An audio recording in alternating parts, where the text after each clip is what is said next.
आइए शुरुआत करते हैं सारणिक में ही एक नया टॉपिक, सारणिकों के गुणधर्म। सारणिकों के गुणधर्म का मतलब ये हो गया कि जैसे सारणिक का जब हम सवाल हल करेंगे, उसका मान जब ज्ञात करना चाहेंगे तो पंक्तियों को आपस में बदलना, स्तंभों को आपस में बदलना, पंक्तियों में किसी संख्या का गुणा करना या भाग करना और एक पंक्ति को दूसरे पंक्ति के साथ जोड़ना या घटाना, ये सब जो प्रक्रिया होगी ना, इसी को हम गुणधर्म कहेंगे। और बारी बारी से हम लोग सारणिक में जितने भी गुणधर्म है, हम लोग इसमें 6 गुणधर्म पढ़ेंगे। तो बारी बारी से हम एक एक उदाहरण लेकर के हम लोग सभी गुणधर्मों को देखेंगे और उदाहरण लेकर के देखा जाएगा, बड़ी आसानी से समझ में आ जाएगा और बड़ा आनंद भी आएगा। तो आइए देखते हैं। पहला गुणधर्म है किसी सारणिक का मान इसके पंक्तियों और स्तंभों के परस्पर परिवर्तित करने पर अपरिवर्तित रहता है। पहले हम लोग ये समझ लें कि कह क्या रहा है। कोई एक सारणिक है, अगर कहीं उस सारणी के स्तंभ को पंक्ति में बदल दें या पंक्ति को स्तंभ में बदल दें तो उस सारणी के मान में कोई परिवर्तन नहीं होता है। आइए इसको देख लेते हैं, सत्यापन करते हैं इसका।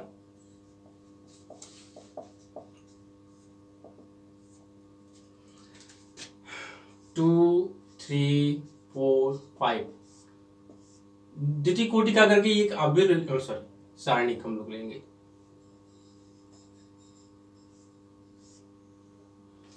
तो प्रॉपर्टी कह रहा है, पहला प्रॉपर्टी कह रहा है कि यदि इसके पंक्ति को हम स्तंभ बना दें तो पहले इसका मान निकाल लें, तब हम देखेंगे कि परिवर्तन के बाद कोई अंतर आता है कि नहीं। इसका गुणा इसमें करेंगे 10 माइनस इसका गुणा इसमें कितना हो जाएगा -2। ये तो सारणिक का मान है। सारणिक को हम लोग इस तरह से दिखाते हैं या मॉड ये डिटरमिनेंट ए भी दिखाते हैं। अब अगर के इसकी पंक्ति को हम स्तंभ बनाने जा रहे हैं, जैसे इसको लिखने जा रहे हैं 2, 3, 4, 5, तो ऐसे भी देखने पर देखिए हम लोग गणित का सवाल लगा रहे हैं और देखिए ये 2 तो यही है, 5 भी यही है, ये 3 यहां आ गया, ये 4 यहां चला गया है ना। तो इसका गुणा तो वही है, इसका गुणा अगर के कर दे, चाहे 4 गुणे 3 करें या 3 गुणे 4 करें तो बात तो वही आएगी। चलिए करके देख लेते हैं। बराबर -2। इसका मतलब कि किसी सारणी के स्तंभ या पंक्ति को परस्पर आपस में बदल दिया जाए तो उस सारणी के मान में कोई परिवर्तन नहीं है। ये तो हमने द्वितीय कोटि का लिया है सारणी। तृतीय कोटि में भी यही है। तृतीय कोटि का अगर उदाहरण लिया जाएगा तो उसमें भी यही चीज है। सारणी का मान निकालें और उसके पंक्ति को अवयव कर दें, फिर उसका मान निकालें तो देखेंगे कि दोनों स्थितियों में सारणी का मान बराबर रहता है। तो ये हमारा प्रॉपर्टी नंबर 1 हो गया। आइए देखते हैं प्रॉपर्टी 2। प्रॉपर्टी नंबर 2, यदि सारणी के किन्हीं 2 पंक्तियों या स्तंभों को आपस में बदल दिया जाए तो सारणी का चिन्ह परिवर्तित हो जाता है। क्या कह रहे हैं पहले ये समझ लिया जाए।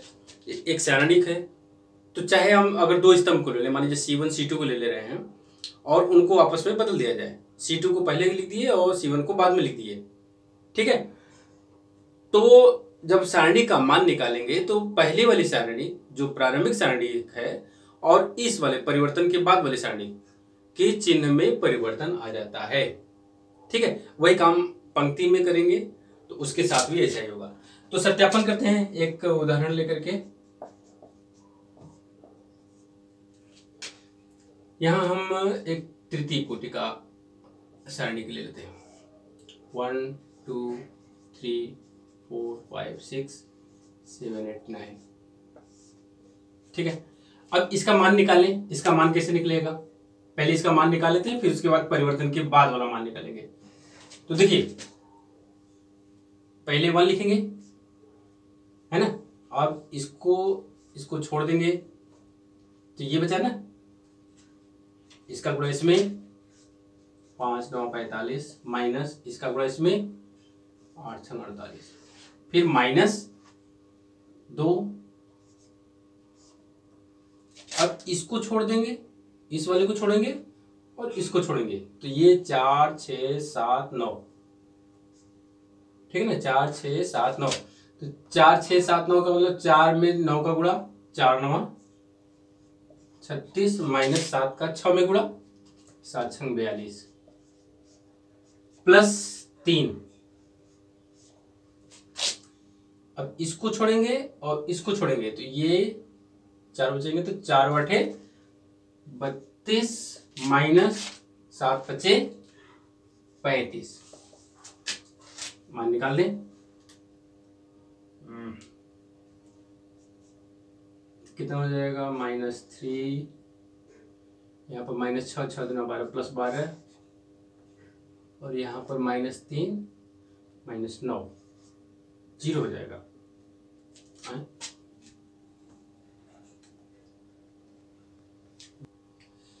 अच्छा, ये हम लोग सारणी के लिए ना, तो यहाँ पर थोड़ा सा दिक्कत आ रहा है, 0 आ गया, तो हम लोग जब परिवर्तित करके करेंगे तो उसका भी 0 आ जाएगा, तो चिन्ह का परिवर्तन हमको समझ में नहीं आएगा। तो क्या करें ना, यहाँ पर हम 2 कर दे रहे हैं, या 2 हो जाएगा, और यहाँ पर हो जाएगा -1, तो ये 15, यानी कि आ गया -3। ठीक है, ये तो प्रारंभिक सारणी, अभी परिवर्तन नहीं किए, हम करने जा रहे हैं स्तंभों में परिवर्तन, यानी कि ये C1 है, ये C2 है, ये C3। C2 को पहले और C2 को पहले लिखेंगे, C1 को बाद में लिखने जा रहे हैं, तो क्या हो जाएगा देखिए, ये डेल्टा डैश कर दें इसको, या छोड़िए, 2 5 8 2 4 7 3 6 9, इसका मान निकालें, तो यहाँ पर हो जाएगा 2, है ना, ये छूटेगा, ये छूटेगा, ये बचा, 4 9 36 और -8 6 42, सॉरी -2, ये लाइन छूटेगा, ये लाइन छूटेगा, तो 4 5 6 8 9, तो 5 9 45 -8 6 48 प्लस 3 का मतलब ये लाइन छूटा, ये लाइन छूटा, 4 5 4 8 7, तो 5 7 35 और -8 चौक को 32, तो यहाँ पर -6 और दूना -12, यहाँ पर -3 और +6 हो जाएगा, और यहाँ पर +3 और +9 हो जाएगा, 9 6 15,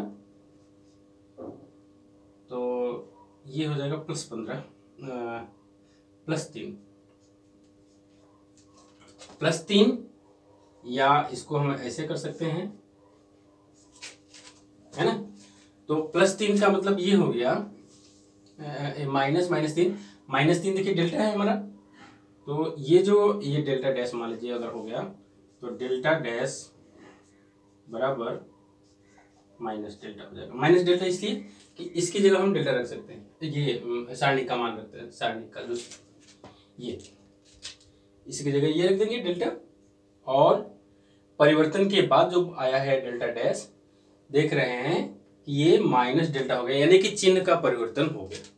ठीक है, तो इस तरह से अगर कहीं हम, अच्छा देखिए, ये हम लोग स्तंभ में परिवर्तन किए ना, इसी तरह से पंक्ति में भी परिवर्तन करेंगे तो चिन्ह में परिवर्तन हो जाएगा। अच्छा, एक चीज और, अब जैसे C2 को फिर हम आगे ले जाए और C3 को यहाँ ला दें, है ना, अभी आ गया है, तो C2 को यहाँ ले जाए, C3 को यहाँ पे ला दें, तो फिर एक बार हम स्तंभ में परिवर्तन कर रहे हैं, 2 स्तंभों को आपस में बदल रहे हैं, तो फिर से सारणी का मान माइनस के साथ बदलेगा, तो माइनस माइनस प्लस हो जाएगा, यानी कि पूर्व की सारणी हमको मिल जाएगी। यानी कि इस C1 को यही रहने दें, C3 C2 यहाँ पे कर दें, तो देखेंगे कि सारणिक में कोई परिवर्तन, उसका चिन्ह जो है फिर से पूर्व की स्थिति में आ जाता है, और हमको पूर्व में जो प्रारंभिक सारणिक है वही मिल जाता है।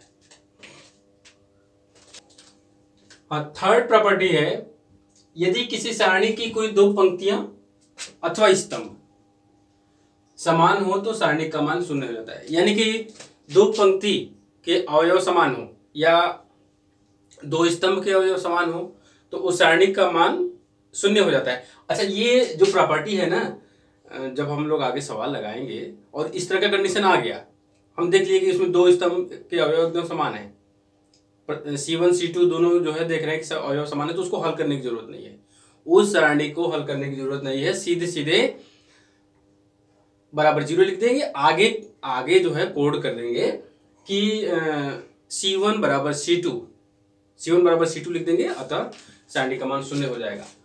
तो यहां पर हम लोग एक उदाहरण ले लें, 2 3 4 5 6 7 2 3 4। देखिए ये यहाँ पर 2 3 4 2 3 4, यानी कि C1 और C3 ये बराबर है, C1 और C3 बराबर है। अब देखा जाए कि इसका मान शून्य आता है कि नहीं। 2 ये लेंगे 2, तो 6 चौको 24 माइनस 7 त्रिके 21, फिर -5, इसको छोड़ेंगे तो 3 3 4 4, 3 चौको 12 12 माइनस 12 प्लस 2, ये छोड़ेंगे तो 3 7 21 माइनस 24, 21 माइनस 24, तो ये कितना हो जाएगा 3 दूना के 6। यहां पर तो देखिए ये 0 हो जाएगा ना, तो गुणा करेंगे तो 0 हो जाएगा, और यहाँ पे -3 और -6 बराबर क्या हो जाएगा 0। आगे 0, दो स्तंभ समान थे तो सारणी का मान क्या आ गया 0 आ गया। तो जब आगे सवाल लगाएंगे, जब एक्सरसाइज हल करेंगे, जब अगर इस तरह का कंडीशन मिल गया तो इसको हल करने की जरूरत नहीं है, बस इसको क्या कर देंगे यहाँ पर पूरा एकदम से लिख देंगे बराबर 0, और यहाँ पे कोड कर देंगे जो कि C1 = C3, ठीक है ना। C1 और C3 बराबर है, इसलिए सारणी का मान शून्य हो गया, बस यही करना है। और इसी तरह से जैसे हमने स्तंभ को लिया, पंक्ति में भी यही कंडीशन होगा, ठीक। प्रॉपर्टी 4, यदि किसी सारणी में किसी अचर संख्या मान लिया कि k है से गुणा कर दें तो सारणी में भी k से गुणा हो जाता है, यानी कि वह सारणी k गुना हो जाता है। एक सारणी ले लेते हैं 1 2 3 4 5 6 7 8 9। अच्छा, ये संख्या जब सारणी का उदाहरण लिया जाता है तो ये बड़ा कॉमन सा उदाहरण होता है। चलिए इसमें हम इस पंक्ति में R1 में एक अचर संख्या k से गुणा करने जा रहे हैं। अच्छा, आव्यूह में और सारणी में गुणा करते समय ये ध्यान दीजिएगा, आव्यूह में क्या होता है, जैसे हम किसी संख्या से गुणा करते हैं तो आव्यूह के सभी अवयवों में वो उस संख्या का गुणा हो जाता है।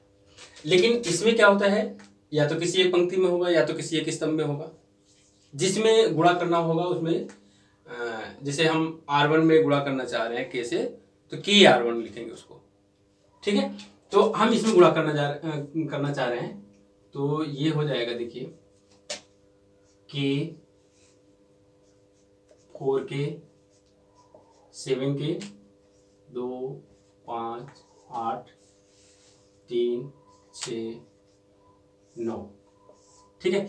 अब इसका मान निकालते हैं। पहले हमको इसी का मान निकाल लेना चाहिए था। चलिए अच्छा, इसका मान निकालते हैं, इसका नीचे निकाल लेंगे। तो यहाँ पर हो गया k, ये छूटेगा 5 9 45 6 8 48 45 माइनस 48 माइनस 4k, ये छूटेगा 2 9 18 8 3 24 18 माइनस 24। अच्छा देखिए, हम लोग फिर ये वाला मिस्टेक किए यहाँ पर हम फिर 1 ले लिए, यहाँ पर 2 ले लिया जाए, नहीं तो ये फिर 0 आ जाएगा। यहाँ 2 ले लिए, चलिए अब सही है। 7k तो ये छूटेगा, तो 6 दूना 12, 5 से 15, 12 माइनस 15 कितना हो जाएगा देखिए 2k, यहाँ पे गुणा करते चले, यहाँ पर -3, यहाँ पर -6k, यहाँ पर -6 प्लस 24k, और यहाँ पर -3 -21k। अब माइनस -27 तो -3k, -3k हो गया। अब इसका मान निकाल लें तो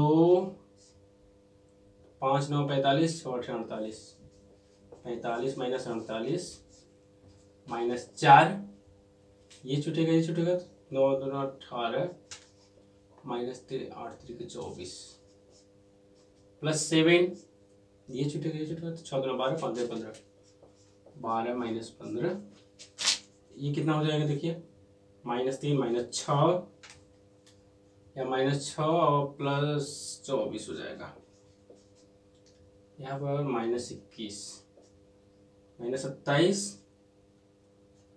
तो -3।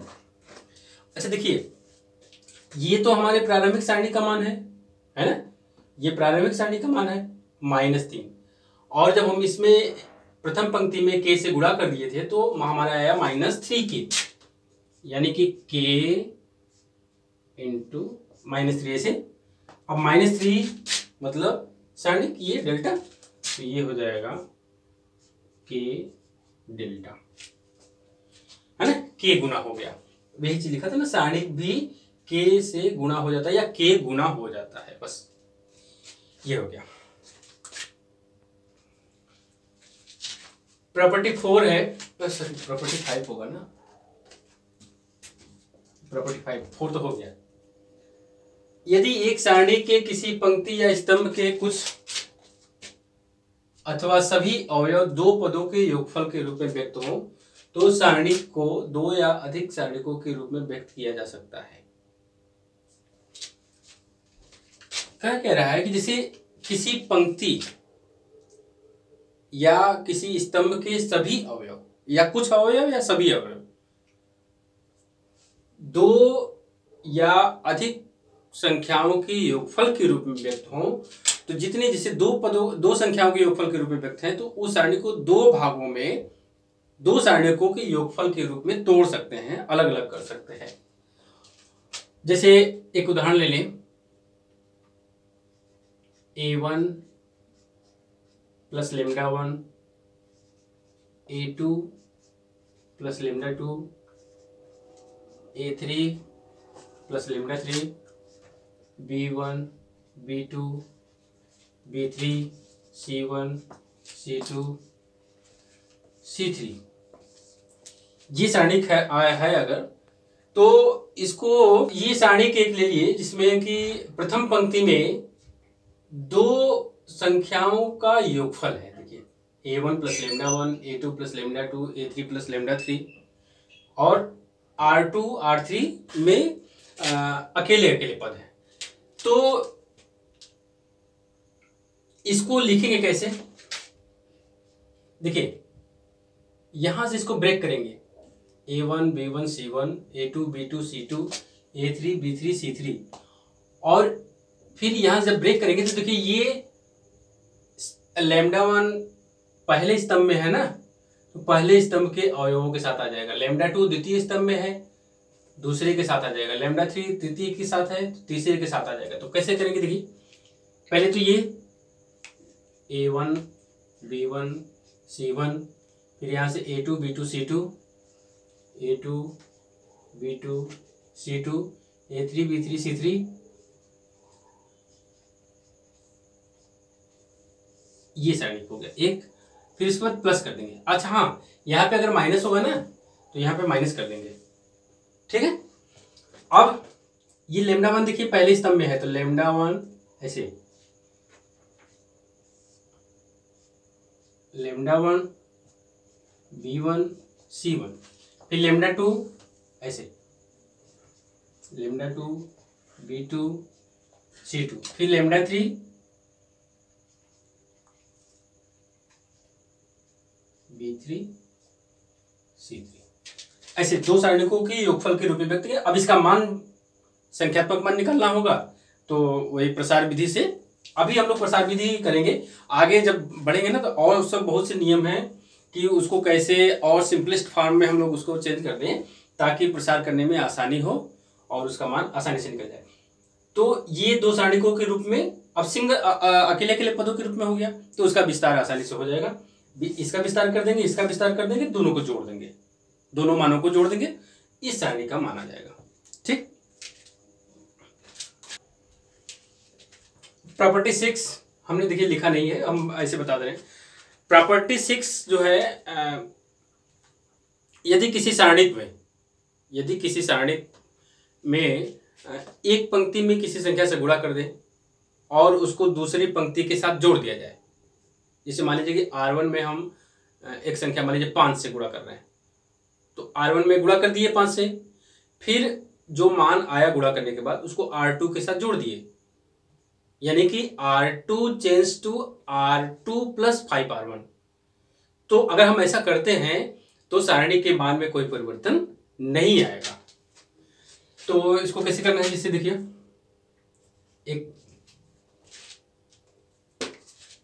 एक सारणी ले लें, यहाँ पे 1 2 3 1 4 5 6 7 8, ठीक है। अब अगर मान लीजिए कि हम इस R1 में, और ये R2 है और ये R3 है, R1 में हम K से गुणा करना चाह रहे हैं, K से गुणा करना चाह रहे हैं और फिर उसके बाद R2 में जोड़ना चाह रहे हैं। तो जब इसमें K से गुणा किए और गुणा करने के बाद इसको हम R2 में जोड़ रहे हैं तो R2 बदलेगा, R2 चेंज होगा। अब R2 किस तरह से चेंज होगा, R2 change to R2 plus K R1, ऐसा हो जाएगा। तो कैसे लिखेंगे इसको,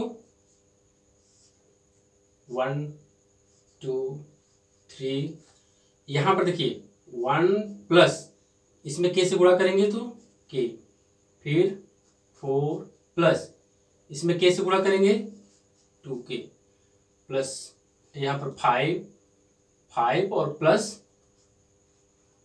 3K और ये बाकी 6 7 8।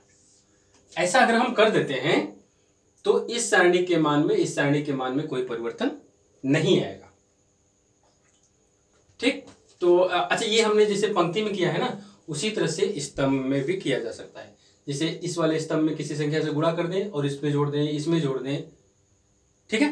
तो ऐसा हम कर सकते हैं, और अगर ऐसा हम कर देते हैं तो सारणी के मान पर कोई परिवर्तन नहीं होगा।